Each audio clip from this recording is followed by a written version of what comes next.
Այսօր ուզում եմ մի կարճ ձեզ մի բանի մասին խոսամ։ Թշնամու նամակը ուղղված քո կյանքին։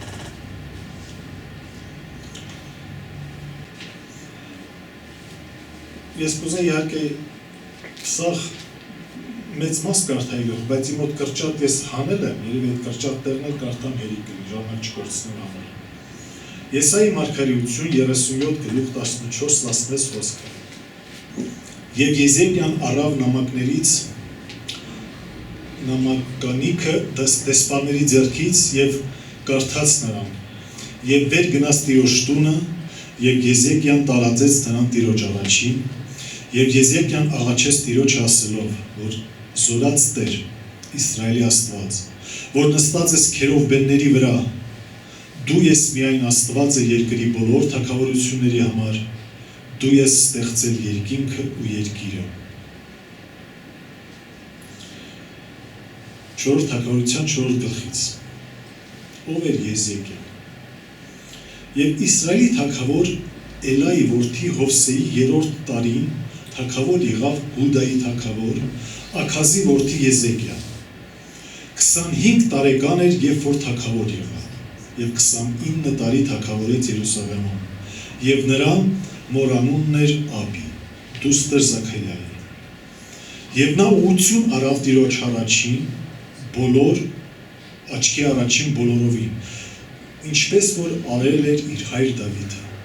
Նա վերցրեց բարձրավանդակներ եւ կոտրատեց արձանները, քանդեց կուրտքի անտառը եւ փշրեց այն օծի պղինձը, որ Մովսեսը շինել էր, որովհետեւ մինչեւ այն օրը Իսրայելի որդիքը խունկ էին ծխում նրան եւ նրա անունը դրել էին Նեստան։ Իսրայելի Տեր Աստծուն ապավինեց եւ նրանից հետո չեղավ նրա նմանը Հուդայի բոլոր թագավորների մեջ եւ նրանց մեջ, որոնք նրանցից առաջ եղել էին։ Եվ Տիրոջը հարեց, նրա ետևից չհեռացավ եւ պահեց նրա պատվիրանները, որ պատվիրել էր Տերը Մովսեսին։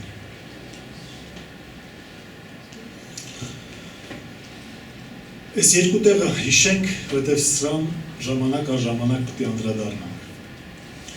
Ինչ էր կատարվել Եզեկիայից առաջ։ Եզեկիայից առաջ շատ թագավորներ էին եղել, որոնք Իսրայելի Աստծուց հեռացել էին, անցել էին կուռքերի, ահա գալիս է Աստծո մարդը, որ Եզեկիան գալիս է, դառնում է թագավոր։ Նա որոշում է կայացնում, որ պետք է ծառայի Աստծուն։ Նա որոշում է կայացնում, որ կուռքերը, բարձրավանդակները, սաղ են աստվածներին, որոնք պաշտել են կողքի ապրած ժողովուրդները, որոնցից թափանցել է Աստծո ժողովրդի մեջ, նա որոշում է կայացնում թողնի։ Ստե մի հետաքրքիր բան կա գրած վերջի խոսքի մեջ թագավորած։ Գրած է եւ Տիրոջը հարեց, նրա ետևից չհեռացավ։ Ռուսերեն էսի հենց լավ է հնչում, գրած է «И прилепился он к Господу». Հարեց, եկել «прилепился», ոնց որ ավելի միաձուլվեց, կպավ, կպնում են, ողջ են գալի։ Սա Եզեկիա թագավորի որոշումն էր։ Եվ եկեք տենանք ինչ է սկսում կատարվել Եզեկիա թագավորի կյանքում։ Այն մարդիկ, որ եկեղեցում էր իրենց որոշումներ են կայացնում, օրհնյալ որոշումներ։ Ամենահզոր որոշումների վրա Սատանան, մեր հակառակորդը ուզում է խանգարել, սկսում է քեզ ինչ-որ նամակներ ուղարկել։ Դրա համար էլ ես տենց եմ կոչել թշնամու նամակը ուղղված դեպի։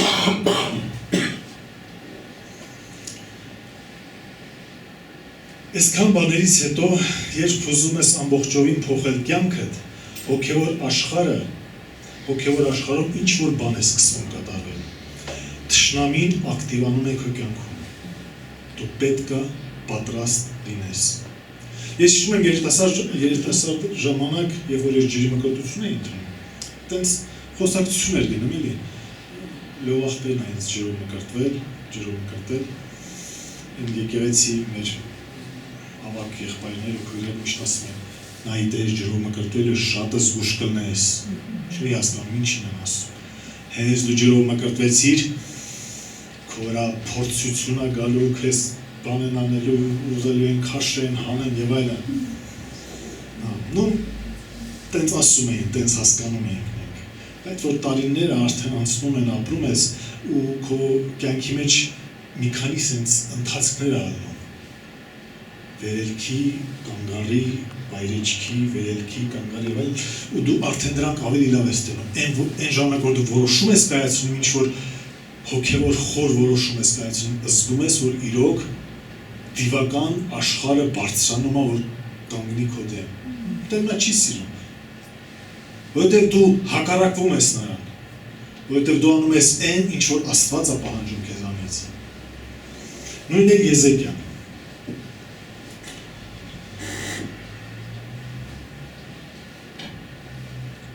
երկրորդ մնացորդած 32 գլխից առաջի եւ երկրորդ խոսքերն եմ ուզում կարդալ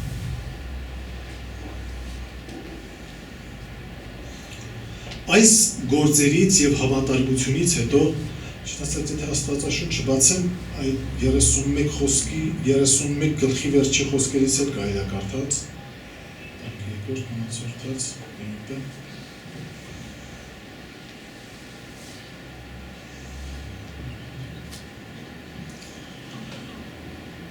երկրորդ մնացորդած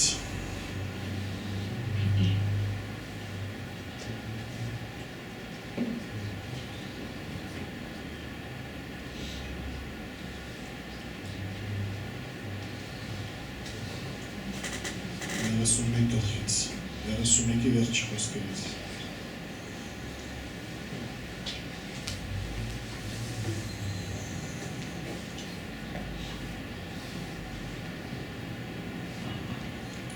Քսաներորդ խոսքից 31 գլխի եւ այսպես եղավ Եզեկիան բոլոր Հուդայումը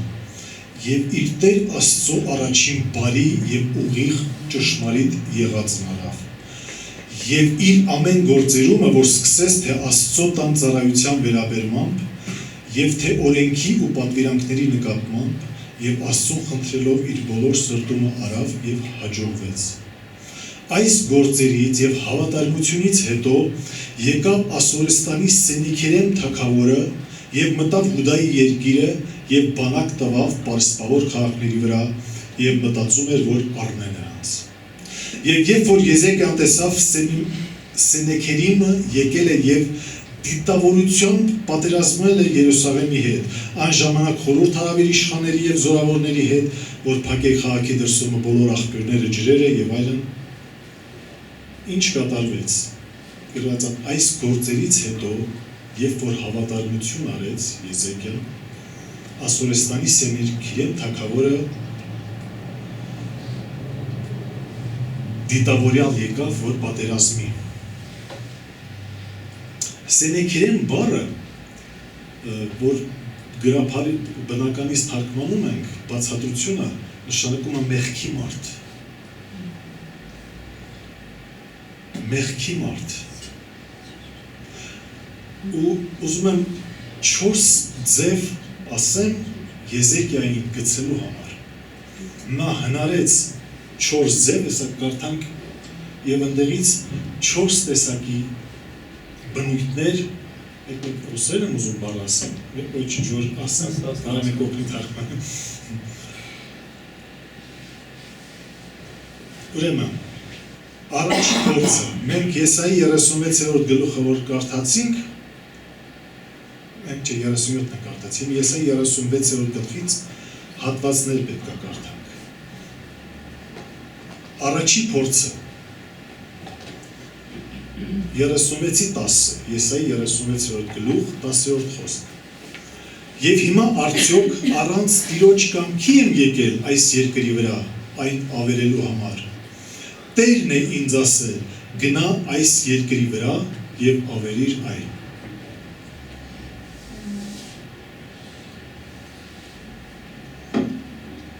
Թշնամին ասում է, որ Տերն է ինձ ուղարկել, որ գամ քո վրա։ Սենեքերիմ թագավորի այդ ներկայացուցիչները ասում էին Եզեկիելին. մեզ Աստված ասել, մեր Տեր Եհովան ասել, որ գանք եւ գրավենք, դուք հակառակվում եք, ոչ թե մեզ, այլ Աստծուն։ Այս առաջի ձևն է, որ թշնամին ուզում է քեզ շփոթեցնի, որ դու քո որոշումը թողես,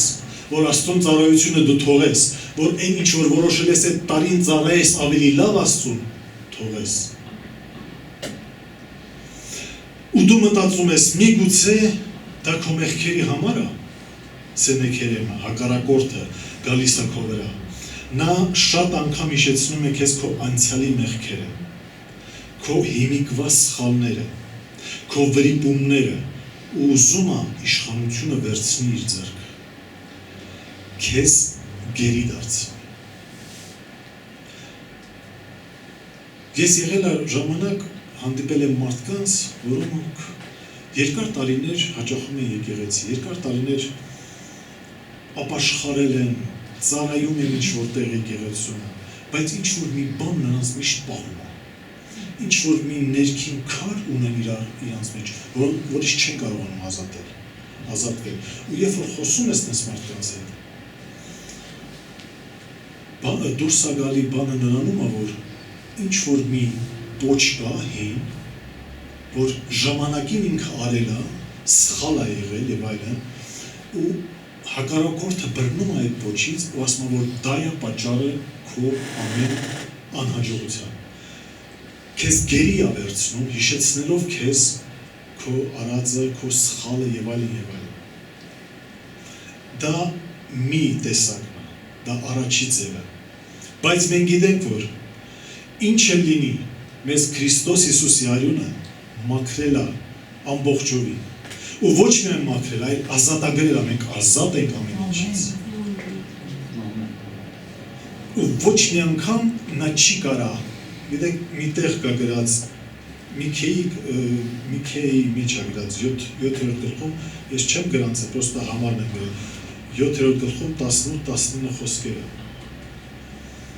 Ու Եսայի 43 գլխում 25-րդ խոսքում սենց միտք պետք է լինի գրած, որ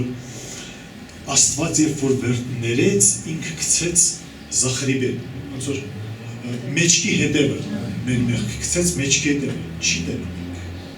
Այն ինչ որ դու արդեն ժամանակին արել ես սխալ, դու ապաշխարել ես, ջնջվել է, չկա, գոյություն չունի։ Մի մարգարե, ձեր մարգարե գալիս է մի եկեղեցի, ու ասում է, հանդիպում է մի ծառայողի հետ եկեղեցի ու ինչ որ Աստված իրան խոսք ասել, որ ինքը փոխանցի այդ մարդուն։ Երբ որ փոխանցում է այդ մարդուն այդ ծառայողն ասում է, ես քեզ չեմ հավատում։ Ասում է, եթե դու ինձ ասես, թե դու կամ Աստված եթե քեզ ասի, թե ես իմ երիտասարդ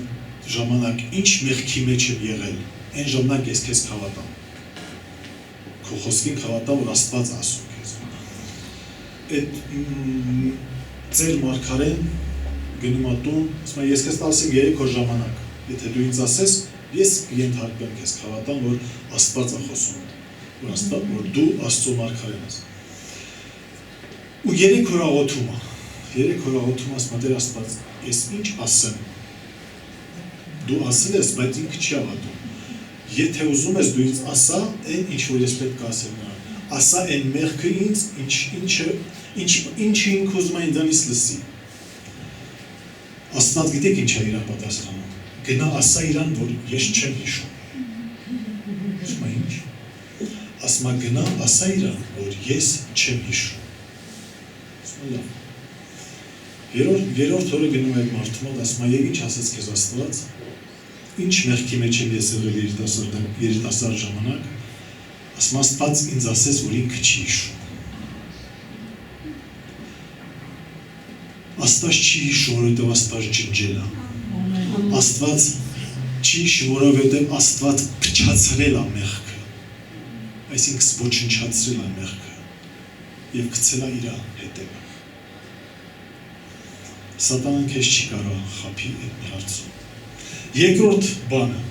որ Սենեքերիմը փորձում էր ցույց տալ, որ ավելի ուժեղներն են ընկել իրանից առաջ։ Եկել է թագավորի մոտ, ասում նայ ելը քո հարևան թագավորությունների, ավելի հզոր, ավելի մեծ, ավելի ուժեղ, ավելի հարուստ, նրանք ընկել են մեր դեմ, դու քո հույսը ում վրա ես դրել։ 36 գլխում Եսայի մարգարեության 4-ից 5-րդ խոսքը։ Ռաբսակն ասեց նրան. ասեցեք Եզեկիային, որ այսպես է ասում մեծ թագավորը, Ասորեստանի թագավորը. ինչ է այն ապավենը, որին դու ապավինել ես։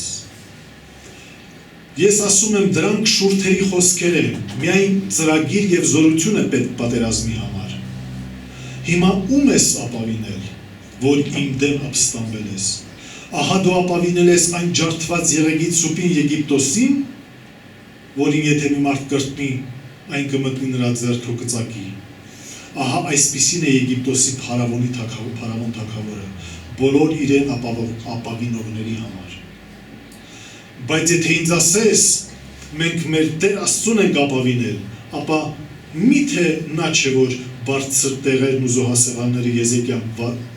վերցրեց Հուդայի երկիրն ու Երուսաղեմին ասելով, այս զոհասեղանի առջև երկրպագեք։ Տեսեք, երկրորդ բանը, որ հակառակորդը ուզում է քո կյանքը ուղարկի իր նամակը, նամակի մեջ գրած է։ Ումն ես դու ապավինել։ Հələ մի հատ նայի։ Ինչա դու որոշել ես այս տարի գնաս միսիոներության, հա։ Հələ նայի են միսիոներներին, որ գնացել են ու հիմա չկան։ Հələ նայի են հովիվներին, որ հիմա առաջ ծառայում էին ընկել են։ Հələ նայի են քուրիկին, որ ինքը քեզ Աստծո խոսքը վկայել։ Դու եկել ես եկեղեցի, բայց ինքը չկա։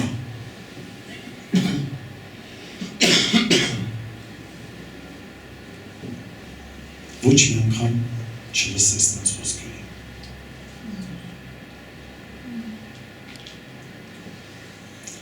Աստված հզոր Աստված է։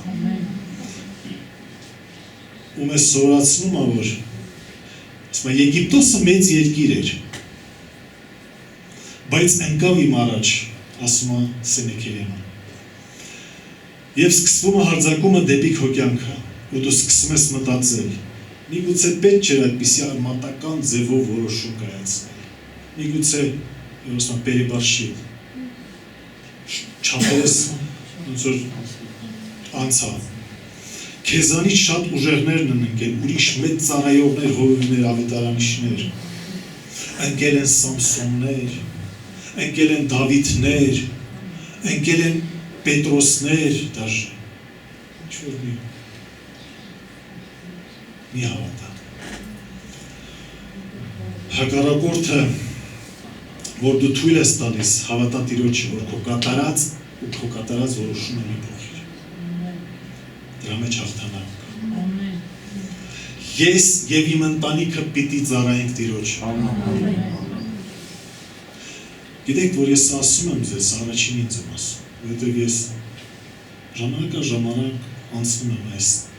ամեն մի հավատացյալ ես հավատում եմ, որ իր կյանքի ընթացքում ժամանակ առ ժամանակ անցնում ես ճանապարհը, հանդիպումը, ինչ որ որոշումների, կորդինալ որոշումների, Աստծուն ծառայել ամբողջ սրտով, Աստծուն ծառայել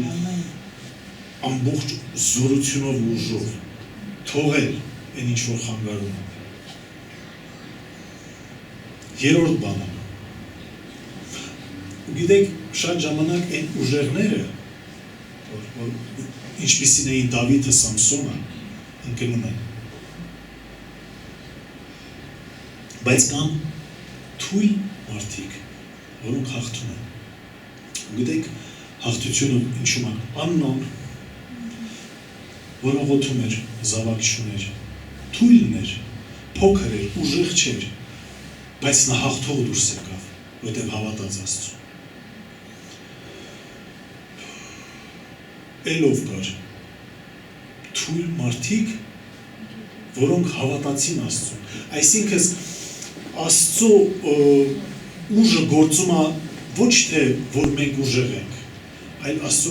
ուժը գործում է մեր տկարության մեջ։ Երբ որ մենք տկար ենք, երբ որ մենք հանձնվում ենք, գալիս ես, հասնում ես ինչ-որ մի ծայրամասի ու դու հասկանում ես, որ դու չես որ պետք է անես, դու պետք է Աստծուն հանձնվես։ Այն ժամանակ Աստված խառնվում է։ Երրորդը, հակառակորդը ասում է, Աստված չի շտապում քեզ փրկի։ Դու դժվարությունների մեջ ես, հələ չի շտապում, որ գա քեզ փրկի։ Մենք այդ մասին կարդացինք։ Սա գրված Ավորսենեքերեմ արդեն շատ հողեր ու շրջաններ էր գրավել։ Այդ երբ որ մենք կարդացինք այդ մասը, որ նա գալիս է թագավորի վրա, Երուսաղեմի վրա, բայց մինչև այդ արդեն Հուդայի երկրներից ահագին հողեր է գրավել։ Արդեն հասել էր Երուսաղեմին։ Ու ասում եմ, եւ քո Աստվածը չի շտապում քեզ օգնել։ Տես ինչքան եմ եկել արդեն, բան չի մնացել, հասել եմ մայրաքաղաքի։ Միգուցե դու վարկի տակ ես։ Միգուցե դու դժվարությունների տակ ես։ Միգուցե արդեն հակառակորդ ինչ-որ բան է գրավել, ինչ-որ ընտանիքում պրոբլեմ կա, աշխատանքի տեղը, ինչ-որ հիվանդության պրոբլեմներ կա, արդեն մի քիչ առաջ է եկել, հասել է քո սրտին, հասել է քո որոշումին, ինչ կասես դու։ Թողես թե չի։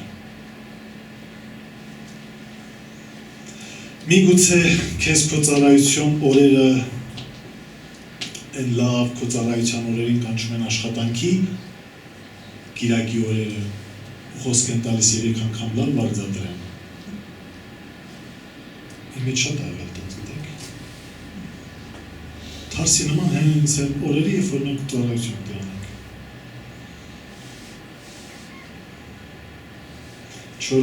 Չորրորդ ձևը։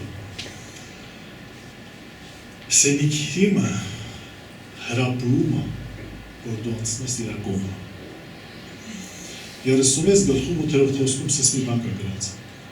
Եսայի մարգարեության։ Արդ դաշինք կապիր իմ տիրոջ Ասորեստանի թագավորի հետ, որ ես քեզ կտամ 2000 ձի,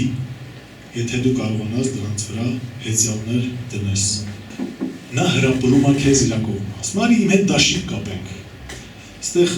շարունակությունը ես չեմ գրել, չեմ կարդում։ Դեր 2000 ձի, ես իմ ինչքան ոսկի, այսքան կառքեր, այսքան էշեր, այսքան ուխտեր, մեծ հարստություն ասում եմ, կտամ, արի իմ հետ դաշինք կապիր։ Նա քեզ հրապուրելու է, որ դու անցնես իր կողմը։ Սիրելի եղբայրս ու քույրս, եթե դու իրոք որոշում ես կայացրել հետևելու Աստծուն, ծառայելու, մեր պրոբլեմները ոչ թե վերջացել են, այլ նրանք հենց են սկսում։ Եթե նա կասի քեզ ուղղակի կարող ես գնալ եկեղեցի, այս դե կողքից են կարաս ոնց որ ապրես, էլի ոնց որ դու սովորես ապրելու։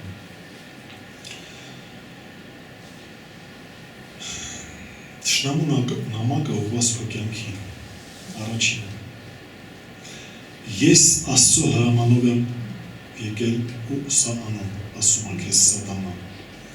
Երկրորդը դու այնքան էլ ուժեղ չես, քեզանից ավելի ուժեղներն են ընկել, մի դիմադրի ինձ, անձնվի։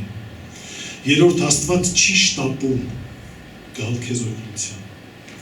Չորրորդը նա հրապուրում է քեզ անցնել իր կողմը։ Ինչպես պետք է մենք պատասխանենք։ Եզեկիա թագավորի ռեակցիա, նրա արձագանքը այդ թշնամու նամակին, որ եկավ նրա կյանքը։ Եսայի մարգարեության 37-րդ գլուխ, 14-րդ խոսքից կարդամ։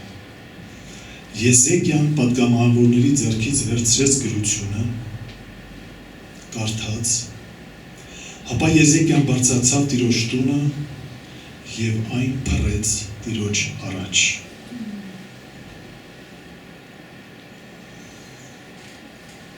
Լավ կլինի իհարկե գլուխը որ կարծենք ընդհանուր պատկերը երևա։ Ինչ պետք է անել, երբ որ հակառակորդը նամակներ է ուղարկում քո կյանք։ Ես մինիմում 3 բան ինչ որ այս 14-րդ խոսք ես կարդացի, մի 3 բան մենակ այս 14 հոգ խոսքից հանեմ և դրանով կավարտենք։ Առաջինը, նա գնաց Աստծո տուն։ Այսօր դաժե քրիստոնյաների մեջ հանդիպում ես ինչ-որ սենց երևույթի, երբ որ ինչ-որ մեծ պրոբլեմներ է գալիս նրանց կյանքում։ Ոչ թե վազում են Աստծո տուն, հնարավոր է սկզբից գնում են ամեն տեղ, էլ ընկերուհիներից, էլ հիվանդանոց, պսիխիատրների, դաժե սենց տերմին գա, խրիստյանսկա պսիխոլոգիա, քրիստոնյական պսիխոլոգներ կան շատ հայտնի մեծ և սենց հերթով սաղին ասում են վերջում, վայ, մեր գնամ եկեղեցի ասում։ Ես եկան գրածա վերցրեց, գնաց Աստծո տուն։ Որտեղ ես դու գնում։ Իսկ ուր ես դու գնում, դեպի հինը,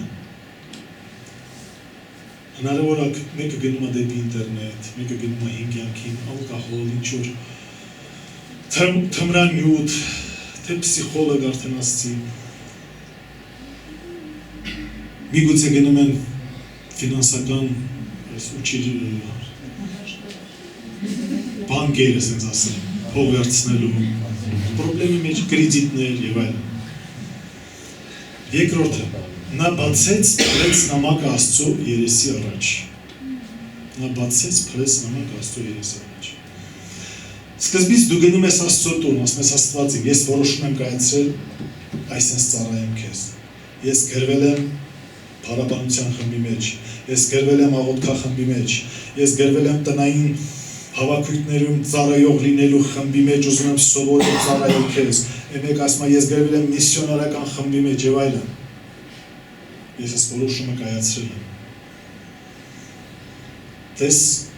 հակառակորդը ինձ ինչ ա բերել, ես դա բերում եմ քո առաջ։ Развернул, ռուսերեն գրած, развернул перед Богом։ Տարածեց, բացեց Աստծո առաջ։ Երրորդը նա սկսեց աղոթել։ Հետո որ մենք կարդում ենք Աստծո պատասխանը, հասկանում ենք, որ Աստված պատասխանեց նրա աղոթքին։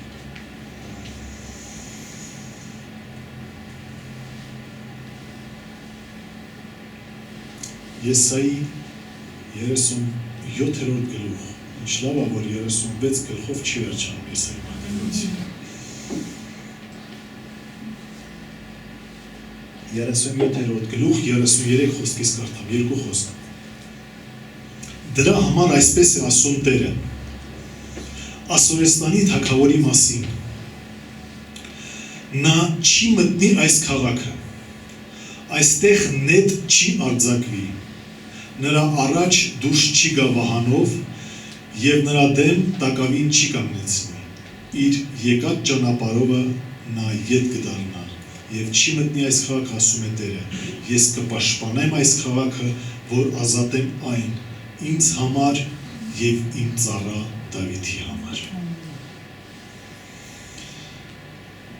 33 խոսքը կարելի է շարունակել։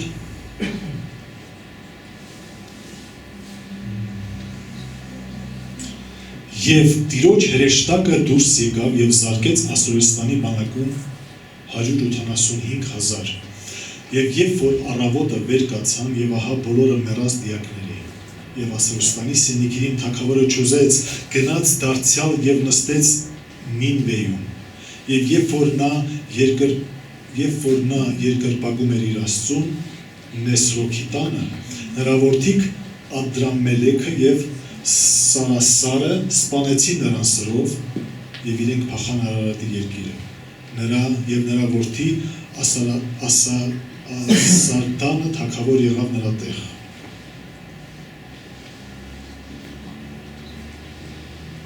Տեսեք։ Գրած է և չի մտնի այս քաղաքը, ասում է Տերը, ես կպաշտպանեմ այս քաղաքը, որ ազատեմ այն ինձ համար և իմ ծառա Դավիթի համար։ Նա կպաշտպանի առաջինը իր համար։ երկրորդը իր ծառա Դավիթի համար։ Ժողովուրդ, ասենք խնդրեմ, եթե Աստված առաջինը իր համար եւ Դավիթ թագավորը, Դավիթը իր զավակն էր, չէ՞, Դավիթ թագավորի համար Աստված բան ինչ կանի մեզ, ձեզ, իր որդի Հիսուս Քրիստոսի թափած արյան գնով։ Դավիթն է մեծը, բայց կա ավելի մեծը։ Ամեն։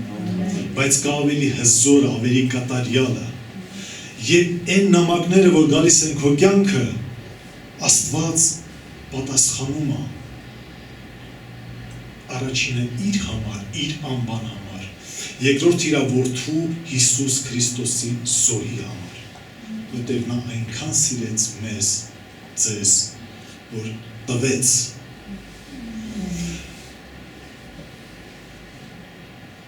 Նա դեռ աղոթում էր, արդեն Տիրոջ մարգարեն խոսք ստացավ Աստծուց։ Եզեկիա թագավորը աղոթում էր, որ Եսայի մարգարեին խոսք ուղարկվեց։ Ու այդ խոսքը մենք կարդացինք։ Սրա համար այսպես ասում Տեր Ասորստանի թագավորի համար։ Նա այս քաղաքը չի մտնիլ եւ մինետ չի գցիլ այստեղ եւ նրա առաջը չի գալ վահանով եւ նրան դեմ պատնեշ պիտի չկանգնացնի եւ իր եկած ճանապարհով ետ պիտի դառնա եւ այս քաղաքը չի մտնիլ, ասում է Տերը։ Այս նամակը քո դեմ չի, ասում է Տերը, զավակս։ Այս նամակը իմ դեմ է։ Ես եմ պատասխանելու։ Ու հիշեմ, որ Աստված ոչ մի անգամ չի ուշում։ Աստված ասեց, այս նամակը, որ ուղարկել է Սենեքի իմը, այս նամակը, որ սատանան ուղարկել է քո կյանքի մեջ, քո Աստծուն ծառայելու որոշման համար, դա քո դեմ չի, դա Աստծո դեմ է։ Դրա համար պատասխանը ստանում են Աստծուց։ Երբ որ մենք գալիս ենք Աստծո տուն, բացում ենք Աստծո առաջ եւ ուղիղ խնդրում ենք Աստծուն։ Երկնքում կա Աստծո երկնային խորան։ Եվ այնտեղ պրոցեսներ են կատարվում, այնտեղ թագավորում է մեր Աստվածը։ Այնտեղ խոսում է Հիսուսի թափած արյունը։ Նա իր անձնական արյունով կանգնում է ամեն օր, որ բարեխոսի իր զավակների համար, մեր հոգսերի ու պրոբլեմների համար։ Եթե դու որոշում ես կայացրել ծառայել Աստծուն, եղիր պատրաստ սատանայի նամակներին հակառակվելու եւ Աստծուն ամբողջովին հանձնվելու մեջ։ Աստված օրհնի ձեզ։ Եկեք աղոթենք։ Ես համոզված եմ, որ ամեն մեկը ունեք ձեր մեջ որոշում, ինչ որ երբ որ դուք Աստծո հետ խոսում եք, երբ որ դուք Աստվածաշունչ կարդում եք, Աստված խոսում է ձեր սրտերի հետ։ Ամեն մեկը ասել եք, Տեր Աստված, ես սենց պետք է անեմ, Տեր Աստված, ես սենց պետք է անեմ։ Չվախենաք ոչ մի բանից։ Հիսուսը մեր բարեխոսն է։